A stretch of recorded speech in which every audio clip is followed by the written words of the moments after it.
de Westminster. Pero, como ustedes han recibido montones de cosas en las últimas 4 preguntas, yo voy a pasar unos minutos porque la pregunta 5, la 6 es la que me va a tomar un poquito más de tiempo, la 5 no tanto. Y entonces he decidido, bueno, aprovechar a rápidamente mirar un poquito lo que hemos visto en las últimas 4 preguntas. Me decía el hermano Jorge, que Jorge y el pastor y Josué siempre dicen que la teología que no nos cambia no es buena. Entonces, no estamos aquí para aprender teoría, sino para apoyarnos cada vez más en entender qué creemos y por qué lo creemos y qué significa eso para nuestras vidas. Las primeras 5 preguntas de este catecismo, mucha gente la considera como las preguntas, doctrinas fundamentales del catecismo. Entonces son las preguntas fundamentales y después de la pregunta 5, ya comenzando en la 5, pero empezando ya en la pregunta 6, se sigue desmenuzando esa respuesta en más y más y más detalle. Especialmente la 6 vamos a ver que la 6 va a tener 4 respuestas, pero que no en realidad se responden ahí mismo, sino que cada una de esas 4 respuestas después se siguen respondiendo en otra pregunta, y la pregunta 6 pudiéramos decir que abarca de la 6 hasta la 90 en relación a lo que dice todo ese proceso de desarrollar toda la pregunta acerca de Dios que vienen ahí en referencia de eso. Entonces, la pregunta fundamental, nosotros vimos la primera pregunta. La primera pregunta fue, ¿cuál es el fin principal y más noble del hombre? Respuesta, y eso Josué, óyeme, lo explicó súper bien, así que se tienen que saber la respuesta. ¿Cuál es la respuesta? Glorificar a Dios y... Oye, perfecto. La pregunta es... No se oyó bien. Ok, todo el mundo. ¿Cuál es la respuesta? ¿Cuál es el fin principal y más noble del hombre? Y si eso es así, entonces, ¿cuál es el fin principal y más noble de tu vida? ¿Verdad? Entonces, esto no es solo teoría, sino que entonces, ¿qué significa eso para ti? ¿Estás tú glorificando a Dios en tu manera de vivir, en tu diario vivir? ¿Estás tú disfrutando de Dios, de la presencia de Dios en tu vida? Eso es lo que buscamos aquí, ¿verdad? Pero, de nuevo, yo dije que esto era un solo repaso, yo no me voy a meter, ya eso se explicó mucho. La pregunta número 2 que vimos, ¿cuál fue la pregunta número 2? Si la razón, si el fin más noble y principal de la vida del hombre es glorificar a Dios, ¿cómo nosotros sabemos que hay un Dios? Esa fue la pregunta número 2. ¿Se recuerdan de la respuesta? ¿Recuerdan la respuesta? Y también Josué predicó esto y lo repitió mucho, ¿sí? Lo dijiste muchas veces. La misma luz Natural del hombre en sí mismo. de la naturaleza en el hombre, ¿verdad? Y La creación. y la obra de Dios, la creación, eso da testimonio de que Dios existe, ¿verdad? Pero también se predicó ahí que aunque la creación misma, la luz de la creación, el hombre y las obras de Dios dan testimonio, que la palabra y el Espíritu de Dios obrando es lo que hace que esta revelación sea eficaz para salvación, ¿verdad? Y ese tema de la palabra de Dios obrando juntamente, o mejor dicho, el Espíritu de Dios obrando juntamente con la palabra de Dios, ese es un tema que se repite mucho en el catecismo, en mucha de la respuesta, porque es que es lo que hace que la respuesta pase de teórico a cambio de vida. Es esa obra conjunta del Espíritu de Dios obrando juntamente con la palabra de Dios. Entonces, óyame, está muy bien en la 2. Vamos a ver si siguen así. Van bien. ¿Cuál fue la tercera pregunta? Si entonces sabemos que hay un Dios y decimos que el Espíritu y obrando juntamente con la palabra de Dios es lo que la hace eficaz para la salvación. Entonces, ¿qué es la palabra de Dios? ¿Se recuerdan que el hermano Edward fue quien enseñó esta parte? Entonces, ¿y qué es la palabra de Dios? ¿Cuál fue la respuesta de esto? Que es la única regla de fe y obediencia para nuestra vida. Entonces, la palabra de Dios sí es la única regla de fe y obediencia para nuestra vida. Y siguiendo este mismo renglón vino la pregunta número 4. Ok, entonces, ¿cómo sabemos nosotros que las escrituras son la palabra de Dios? Y esa fue la última clase que dio el hermano Edward. ¿Se recuerdan de esto? El aliento de Dios. Sí, pero ¿cómo sabemos nosotros que las escrituras, la Biblia, son la palabra de Dios? La palabra misma da testimonio. Sí, la palabra misma da testimonio. ¿Qué más decíamos de la Biblia? Y el hermano habló de todo el canon, todos los libros, todas las cuestiones. ¿Qué sacamos de ahí? Que es la majestad, la armonía entre las partes, el fin único que va desde Génesis hasta Apocalipsis para glorificar a Dios.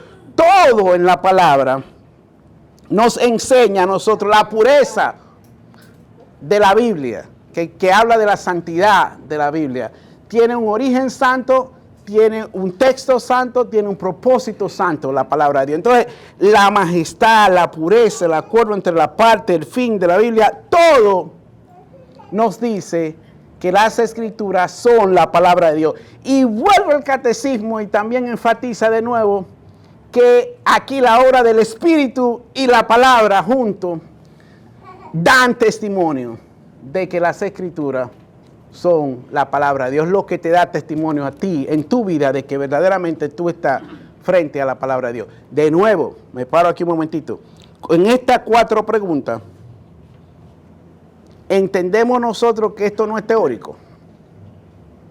Si el fin principal y más noble del hombre es glorificar a Dios y gozarse de Dios por siempre, y tenemos testimonio de que hay un Dios, por la luz de la naturaleza en nosotros, por las obras de Dios, por la obra del Espíritu Santo, que nos da testimonio juntamente con la palabra de Dios de que hay un Dios. Y si sabemos que lo que tenemos en la mano o en el teléfono o en donde quiera que lo tengamos es la palabra de Dios, entonces pasamos tiempo nosotros en nuestra vida dándole importancia a esta palabra. Estamos estudiando la Biblia, estamos recibiendo del Espíritu Santo testimonio de que sí. Diga, hermano. Efraín, ¿podría decirnos en la calle, cómo le decimos a alguien en la número 4? ¿Cómo sabemos que las escrituras son la palabra de Dios? Suponer que un converso nos pregunta en la calle, no le vas a decir por la majestad y pureza, ¿cómo le puedes decir? Bueno, hermano, mire, se dio una clase entera la semana pasada que fue bien detallada. Pero quiero decir que mi propósito hoy no es repetir la clase del domingo pasado, ¿verdad? Pastor, sí. No, solamente que hay otro elemento en la número 4, que es el testimonio de Cristo, refiriéndose a las escrituras como escrituras. Hay un testimonio. Bueno, sí, lo que Sara decía, que la misma escritura da testimonio de que ella es la palabra de Dios, ¿verdad? Está el testimonio. Lo van a probar, hermano. Usted le va a decir por la majestad y pureza de Dios. ¿Cómo le explicaría usted a un... Bueno, pero lo que quiero decir, de nuevo, una clase entera, pero si quiere que te la resuma de nuevo. Puede ser pero hay un montón de cosas. Cuando decimos que la Biblia misma testifica de ella misma, la Biblia dice que es la palabra de Dios, el testimonio de Cristo dice que es la palabra de Dios. Cuando hablo de la majestad, es que tienes 66 libros escritos en un esquema de tiempo de 2000 años por 40 diferentes autores que concuerda perfectamente. Germán está haciendo una pregunta con una respuesta en la cabeza. Y además esto, hermano, mire lo que dice aquí, Germán, lo que dice aquí. Si el Espíritu no te da testimonio de que estas son las palabras de Dios, tú no lo vas a aceptar. Entonces no es un asunto de disuasión, pero lo que quiero decir es que no es un asunto intelectual. No es un asunto intelectual este asunto. Pero ahora vamos a llegar a lo que yo tengo que enseñar hoy. Porque esto era un repaso. Porque hay que ir repasando porque hay muchas cosas. Entonces, a mí me toca en realidad la pregunta número 5. Y la pregunta número 5 es, ¿qué es? Bueno, si las escrituras son la palabra de Dios, ¿verdad? Como decía la 4. Entonces la 5 viene y te dice, bueno, entonces, ¿qué es lo que principalmente enseñan las escrituras? Esa es la pregunta número 5. ¿Qué es lo que la Biblia enseña? A ver, takers, a ver, alguno que se... Tito. Yulma es la que dice mucho. ¿Qué es lo que enseña la Biblia? A ver, ¿qué enseña la Biblia? Ok, la vida de Cristo. ¿Alguien más? ¿Qué enseña la Biblia? ¿Qué es lo que principalmente enseña la... Acerca de Dios. Acerca de Dios, ¿está bien? Somos pecadores. Ok, ¿alguien más? El estado del hombre. Ok. La verdad. Oiga, me gustó esa, hermana. ¿Está bien? Muy bien. Sus propósitos y su plan para el hombre. Óyeme, está por ahí, está bien. ¿Siguen? Da testimonio. Digo que el hombre va a creer en Dios. Óyeme, tú como que te leíste la respuesta. No, está muy cerca. Pero perfecto. Entonces, no es que ninguno, todas las respuestas también. El catecismo enseña que lo que principalmente enseñan las escrituras es, uno, lo que el hombre ha de creer respecto a Dios y los deberes que Dios impone al hombre.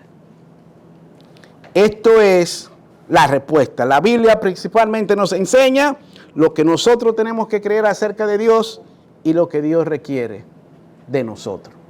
Esa es la enseñanza principal de la Biblia. De nuevo, van a haber un montón de preguntas que van a decir, ¿cómo es esto, verdad? Pero aquí estamos en la... por eso digo que esto es como una pregunta, una respuesta general, que más adelante en otras preguntas, entonces vamos a hablar un poquito, bueno, ¿qué es lo que Dios, qué es lo que hemos de creer acerca de Dios? Esos son montones de preguntas, después vienen más preguntas. Pero quedémonos en la parte general primero, que es la pregunta número 5. Y aquí tenemos entonces lo que la Biblia enseña. Entonces, dos cosas dice esta respuesta. Esta respuesta habla de lo que el hombre ha de creer acerca de Dios. Y aquí indica entonces que la Biblia principalmente es un mensaje de verdad que nosotros debemos de recibir, aceptar y creer. Es un mensaje de verdad que nos ayuda en la fe y la confianza que nosotros ponemos en Dios. Pero en segundo lugar, también es un mensaje de verdad que habla de los deberes que Dios impone a nosotros. Es un mensaje de verdad que tenemos que obedecer. No solo recibir y creer, sino también obedecer. Las dos cosas están en lo que principalmente nos enseña la Biblia. ¿Cuál es el problema que tenemos? Este es el problema que tenemos. Vivimos en una sociedad en donde los medios de comunicación, la cultura, el gobierno, todo el mundo nos bombardea todos los días con que, ¿sabe qué? Cada quien tiene su verdad. Yo creo, y esto es lo que yo creo, y esto es lo que yo creo, y esto es lo que tú crees, y esto es lo que yo creo, y esto es lo que aquel cree. Y el asunto es que no hay una verdad absoluta, nos dicen ellos. Toda verdad es subjetiva, no objetiva. ¿Sabemos lo que significa una verdad objetiva? ¿Alguien? Una verdad clara. Objetiva. Claro. Exacto. Vamos a cambiarlo. ¿Qué es una verdad subjetiva? No hay verdad. Pero ¿qué es una verdad subjetiva? Ahorita voy a entrar ahí. Subjetiva viene de mí. Viene de mí, ¿verdad? objetiva viene fuera de mí. Es fuera de mí, una verdad que no tiene que ver conmigo, es una verdad que en ella misma, es verdad, no depende de mí. Subjetiva depende de mí. La cultura te dice, las verdades son subjetivas. Por eso tú tienes tu verdad, yo tengo mi verdad, él tiene tu verdad. Y entonces, ¿qué es lo que te dicen ellos con esto? Que al final, si mi verdad es tan buena como tu verdad y como la verdad del otro, ¿sabe qué? Si todos aceptamos que todo el mundo tiene su verdad, podemos vivir en armonía. Y podemos vivir ahí, no tenemos que pelearnos porque tú tienes tu verdad, yo tengo mi verdad y nosotros podemos vivir bien. Eso es una falsa. Eso es una falsa grande, hermano. Esa es una falsa grande que nos dicen porque en realidad, como dice Josué, no existe verdad subjetiva. Ahorita vamos a ver por qué. Pero donde quiera que se impone que la verdad es subjetiva, eso es lo que te lleve a la tiranía. Al final, lo que te quieren ellos decir y de lo que te quieren convencer es que al final la única verdad subjetiva es la que ellos están proponiendo. Y si tú no crees en la que ellos creen, hay que callarte, hay que silenciarte. Entonces al final comenzamos diciendo, cada quien tiene su verdad, yo tengo la tuya, tú tienes la mía, no importa, mientras somos hippies todito aquí, el amor y todo, entonces no hay problema, no hay que discutir por todo, pero no es así como terminan las cosas. Como terminan las cosas es en la tiranía, el que tiene el poder entonces impone que su verdad es la única que puede existir y sigue hablando como si cada quien tiene su verdad. Ya pone su ministerio de verdad. Pone su ministerio de verdad, exactamente. Ella está bonita esa, ¿verdad? Y ahora mismo estamos hablando, ¿verdad?, del ministerio de verdad que se está poniendo aquí. Alguien que pueda leerme Juan 18, 37, 38. Estamos hablando aquí, ya lo vimos una vez, creo que en las preguntas anteriores, pero bueno, verlo de nuevo. Juan 18, 37, 38. Propósito, creo que acabo de ver este versículo en una película que lo pusieron antes de empezar la película. Y dije, oh, mira qué interesante. Mi versículo que voy a ver el domingo. 18:38. Ajá, 37-38 para agarrar el propósito en el 37. Le dijo entonces Pilato, luego eres tú rey. Respondió Jesús, dices que yo soy rey. Yo para esto he nacido, para esto he venido al mundo, para dar testimonio a la verdad. Todo aquel que es de la verdad oye mi voz. Le dijo Pilato, ¿qué es la verdad? Jesucristo dice, hasta ahí está bien, Jesucristo dice, para esto yo he nacido. Para esto yo he venido al mundo. Para dar testimonio de la verdad. Y Pilato dice, ¿y qué es la verdad? ¿Y qué es la verdad? Dice Pilato. Jesucristo vino para dar testimonio de la verdad de Dios. La palabra de Dios es verdad. Juan 8, 31, 32. Juan 8, 31, 32. Amén. Dijo entonces Jesús a los judíos que habían creído en él: si vosotros permaneciereis en mi palabra, seréis verdaderamente mis discípulos, y conociereis la verdad, y la verdad os hará libres. ¿Dónde está la verdadera libertad? En la verdad, en conocer la verdad. ¿Y dónde está la verdad? En permanecer en la palabra, dice el Señor Jesucristo. Entonces, hermano, miren, no podemos confundir con esto. Hay un camino verdadero y hay un camino falso. Antes de ser cristiano, a veces he contado esto quizás más de una vez, pero me fueron a invitar, y ya tenían varias semanas invitándome para participar en uno de estos desayunos de hombres de negocios cristianos. Y finalmente me convencieron a ir a uno de estos desayunos. Y estando ahí, estaban dando su testimonio, y siempre son testimonios gigantescos los que dan ahí para que tú te conviertas, ¿verdad? Y entonces yo estoy ahí sentado, pero el problema es que entonces yo salía diciendo que yo era bueno. Porque yo decía, oye, me estoy comparando con ese hombre, yo soy bueno. Entonces no tengo que convertirme porque, oye, claro que él necesitaba a Dios, pero mira lo malo que era. Entonces, pero uno que se para dice, mira, todos los caminos llevan a Dios. Hermano, no. Hay un camino verdadero y hay un camino falso. Salmo 119, 160, la suma. A ver. La suma de tu palabra es verdad. ¿Verdad? La suma de tu palabra es verdad, dice el Salmo 119, 160. ¿Verdad? Y los juicios de Dios permanecen para siempre.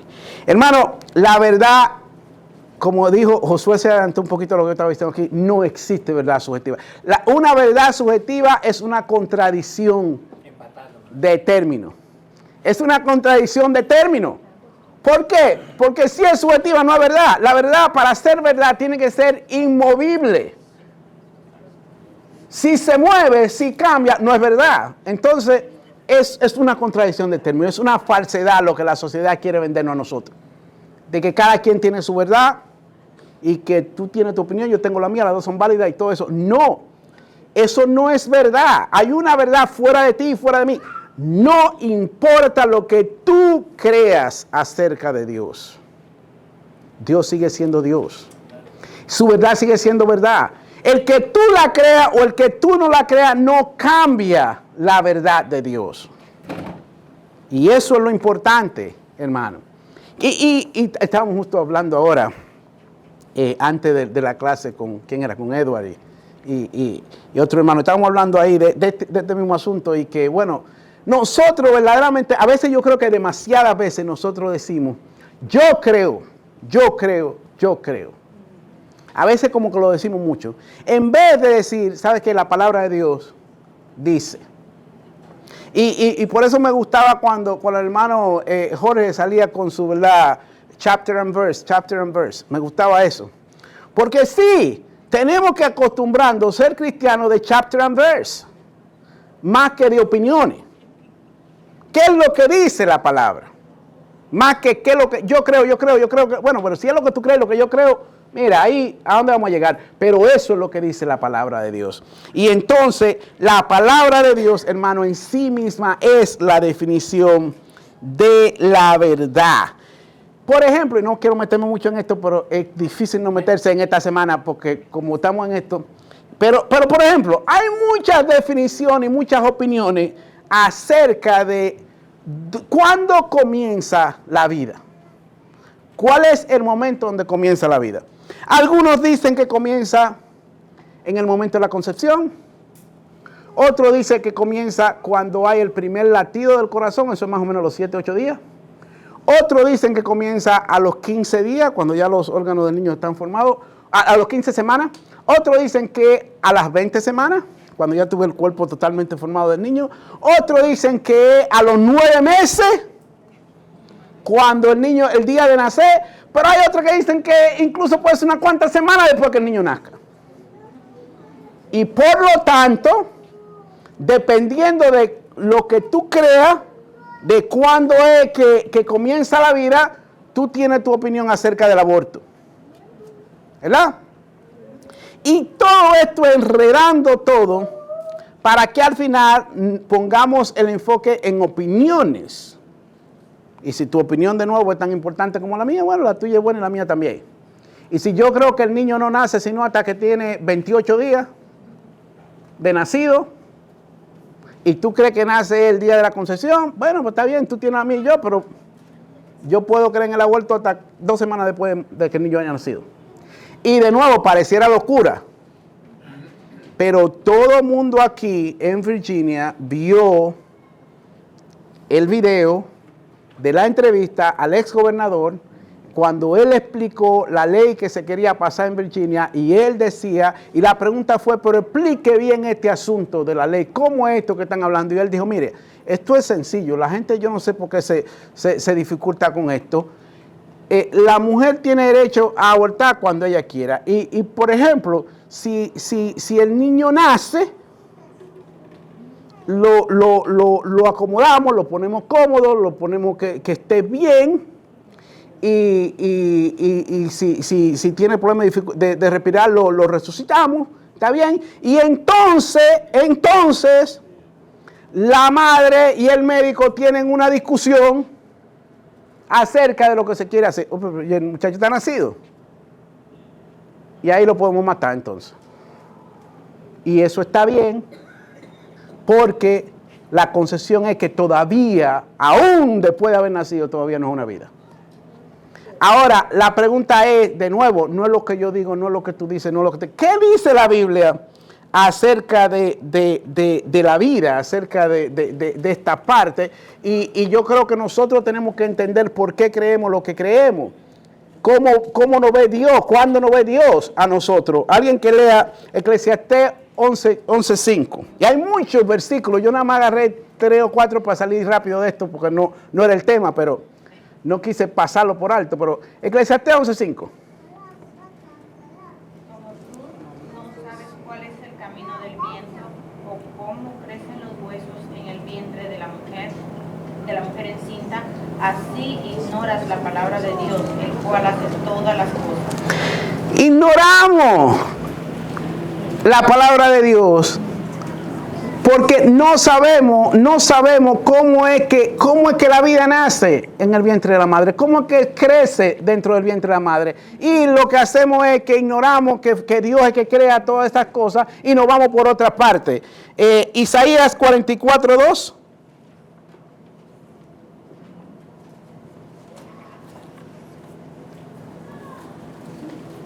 Isaías, el primero que lo tenga puede decirlo. Isaías 44:2. Así dice Jehová, hacedor tuyo y el que te formó desde el vientre, el cual te ayudará. No temas, siervo mío Jacob, y tú Jeshurun, a quien escogí. ¿Desde cuándo lo formó Dios? Desde el vientre. Desde el vientre de la madre lo formó Dios. Pero quizás el versículo que más me gusta, el Salmo 139 y el 13, pero vamos a agarrar el 13 al 16. Porque tú formaste mis entrañas, tú me hiciste en el vientre de mi madre. Te alabaré porque formidables, maravillosas son tus obras. Estoy maravillado y mi alma lo sabe muy bien. No fue encubierto de ti mi cuerpo, bien que en oculto fui formado y entretejido en lo más profundo de la tierra.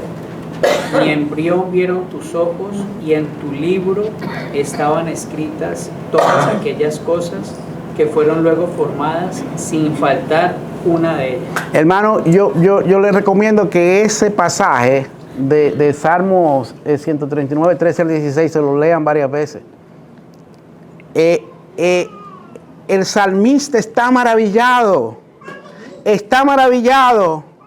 Dios formó sus entrañas, Dios lo formó. En lo oculto, en lo más profundo del vientre de la madre, Dios lo formó. Y no solo estaba maravillado, por eso dice mi embrión. ¿Qué dice mi embrión? Vieron tus ojos. Hermano, ¿qué es lo que te dice ahora mismo la sociedad? ¿La cultura? ¿Acerca del embrión? No es nada.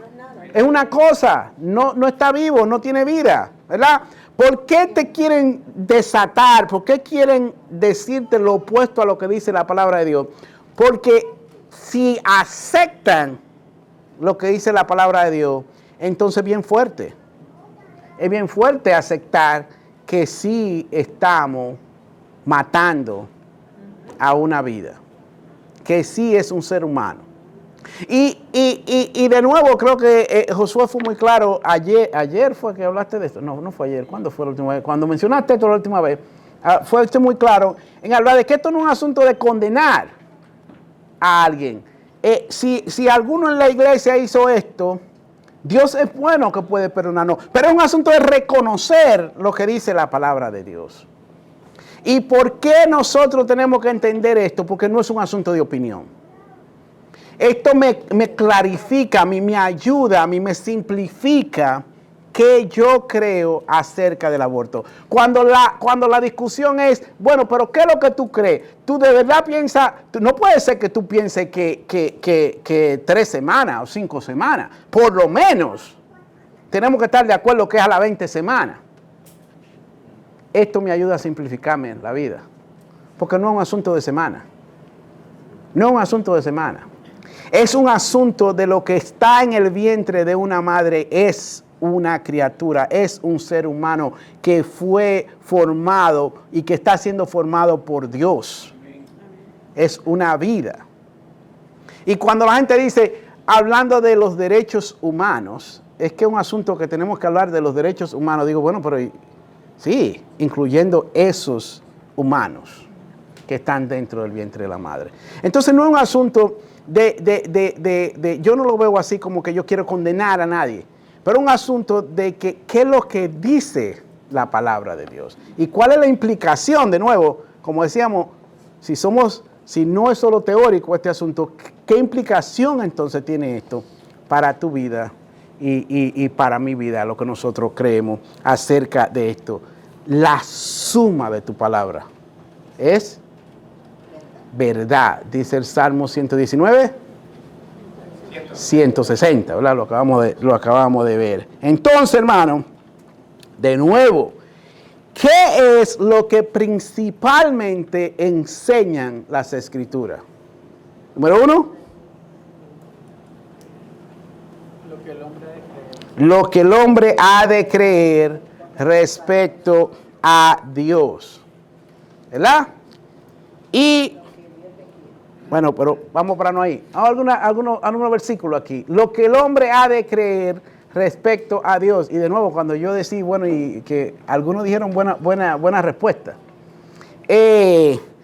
Juan 20:31, después al final del libro de Juan dice, y Jesucristo hizo montones de otros milagros que no están escritos, pero estos se han escrito. A ver, alguien que lea. Juan 20:31.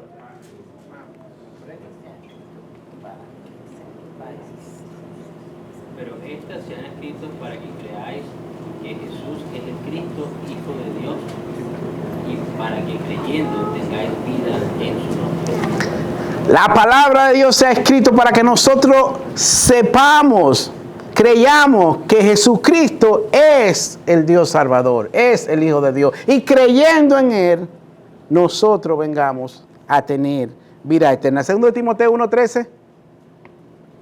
Retén la forma de las sanas palabras que en el mío viste, en la fe y amor que es en Cristo Jesús. La palabra de Dios nos habla de la fe que nosotros tenemos en Cristo, del amor del Señor Jesucristo que se entregó a sí mismo por nosotros en la cruz y tomó el lugar que nos correspondía a nosotros tomar, y tomando ese lugar llevó en él la culpa que era nuestra. El que no conoció pecado, dice la Biblia, por nosotros fue hecho pecado.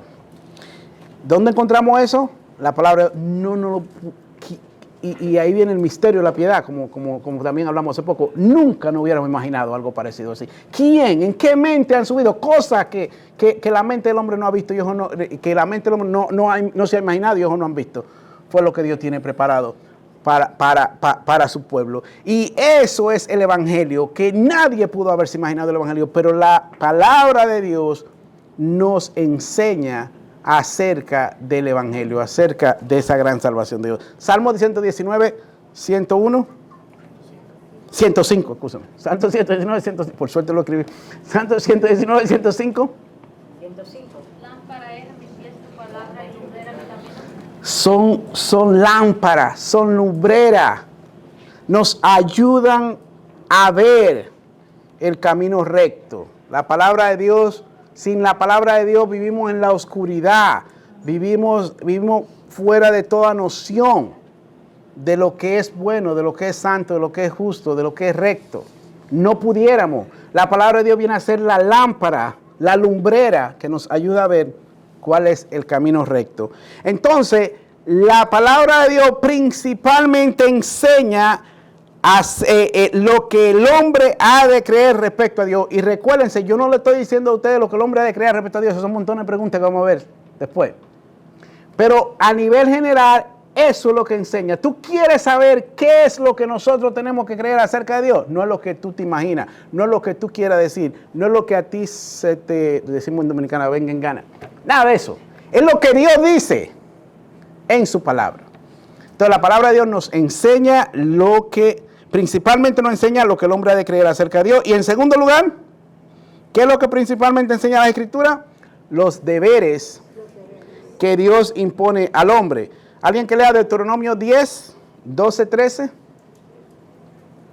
Deuteronomio 10, 12, 13.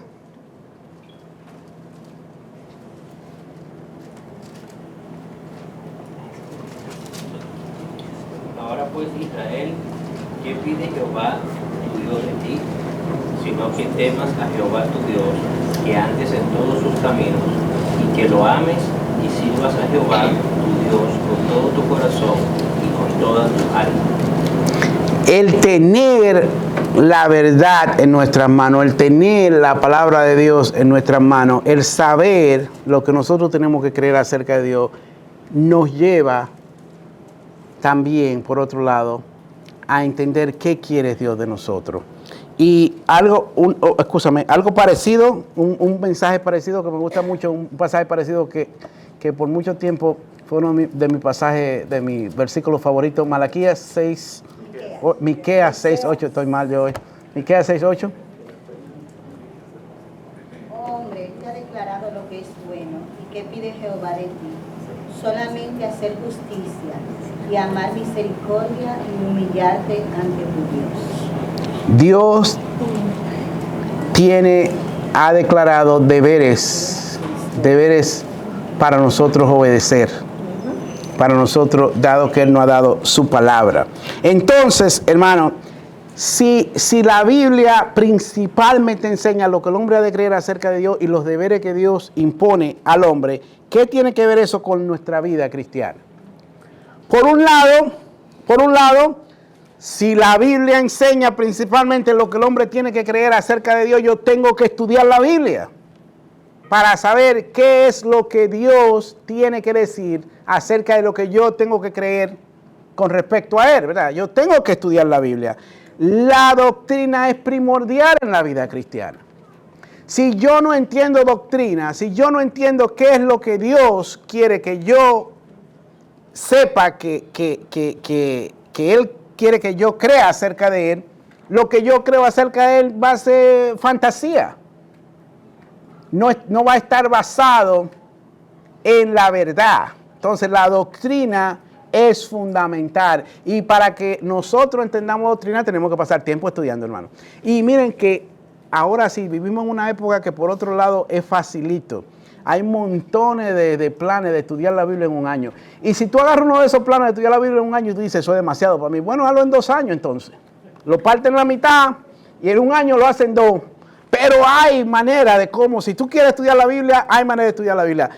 Todos los domingos se estudia la Biblia aquí, versículo por versículo, en el sermón de los domingos. Aquí se estudia la Biblia los miércoles cuando se viene a dar la escuela bíblica los miércoles. Se estudia la Biblia los domingos en la escuela dominical. Y tú puedes estudiar la Biblia en tu casa leyendo la Biblia. Entonces, no hay excusa. La doctrina es fundamental. Pero no solo la doctrina es fundamental. También, de nuevo, la doctrina que no nos cambia o la teología que no nos cambia no es buena. Nosotros también tenemos que enfocarnos no solo en entender y estudiar la doctrina, sino también en obedecerla. Tenemos también que enfocarnos en el mensaje de deber, no solo en el mensaje de creer. Ambas cosas. Dice Santiago, en Santiago 1:22, que nosotros tenemos que ser hacedores, no solo oidores de la palabra de Dios. Tenemos que practicar lo que aprendemos. Tenemos que obedecer lo que la palabra nos llama a obedecer. Ahora, y tenemos que estar claros que vivimos en una sociedad en que mucha gente no está de acuerdo con esto. Vivimos en una sociedad en que este paradigma, objetan el paradigma en donde tú le dices que hay valores morales objetivos que están fuera de ti, que no tienen que ver contigo, y que esos valores morales objetivos te llevan a deberes morales objetivos. Entonces, y ellos no están de acuerdo con eso. Ellos no creen en que estos valores morales que son basados en quién es Dios, en el carácter de Dios, en la persona de Dios, y estos deberes morales que están basados en lo que Dios impone, requiere de nosotros, ofende a mucha gente. Este paradigma ofende a mucha gente porque la gente quiere hacer lo que ellos quieren hacer y que nadie le tiene que decir a ellos qué tienen que hacer ni cómo hacerlo. Y tú tienes que saber que ese es el tiempo donde vivimos, y a lo mejor ese siempre ha sido el tiempo en el que se ha vivido, pero es el tiempo de nosotros en el que estamos viviendo ahora. Por lo tanto, tú tienes que estar firme en qué tú crees y en cómo crees. Y este catecismo justamente tiene como objetivo llevarnos ahí. ¿Cuál es la pregunta número 5? ¿Qué es lo que principalmente enseñan las Escrituras? ¿Cuál es la respuesta a esto? Las Escrituras principalmente enseñan lo que el hombre ha de creer respecto a Dios y los deberes que Dios impone al hombre. Por un lado tenemos doctrina que nos lleva a fe y a confianza en Dios. Por el otro lado tenemos deberes que nos lleva a práctica y obediencia en la vida cristiana. Ambas cosas unidas es el vivir cristiano. Y de nuevo se va a repetir un montón de veces de que nada de esto es posible sin la operación del Espíritu Santo, obrando y usando la palabra de Dios y haciéndola eficaz y viva en ti. Por eso necesitamos del favor de Dios en todo momento, necesitamos de la gracia de Dios, porque sin la gracia de Dios todo se queda en un libro de literatura que estamos leyendo, que no tiene nada que ver con nuestra vida. Preguntas. Hermano, y está bien, mire, yo dije, estaba asustado yo que esto nada más me iba a llevar 10 minutos y se iban a quedar ustedes con, ¿qué pasó, hermano, con el tiempo? Pero está bien, vamos bien. Por favor, esto es importante. De aquí vamos a aterrizar más, así que aprovechen ahora, porque ahora vienen preguntas más abajo de esto. Preguntas. Yo sé que tienen preguntas. A ver, el grupito ahí famoso, ¿no tiene preguntas?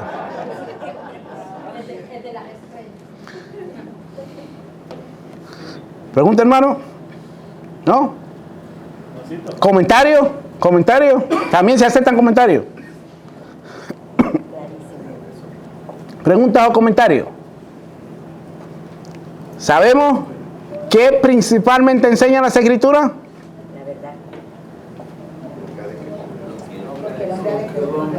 Con respecto a Dios y los deberes que Dios impone al hombre. Bueno, muchas gracias entonces. Si no hay preguntas, ahí vamos. Ajá.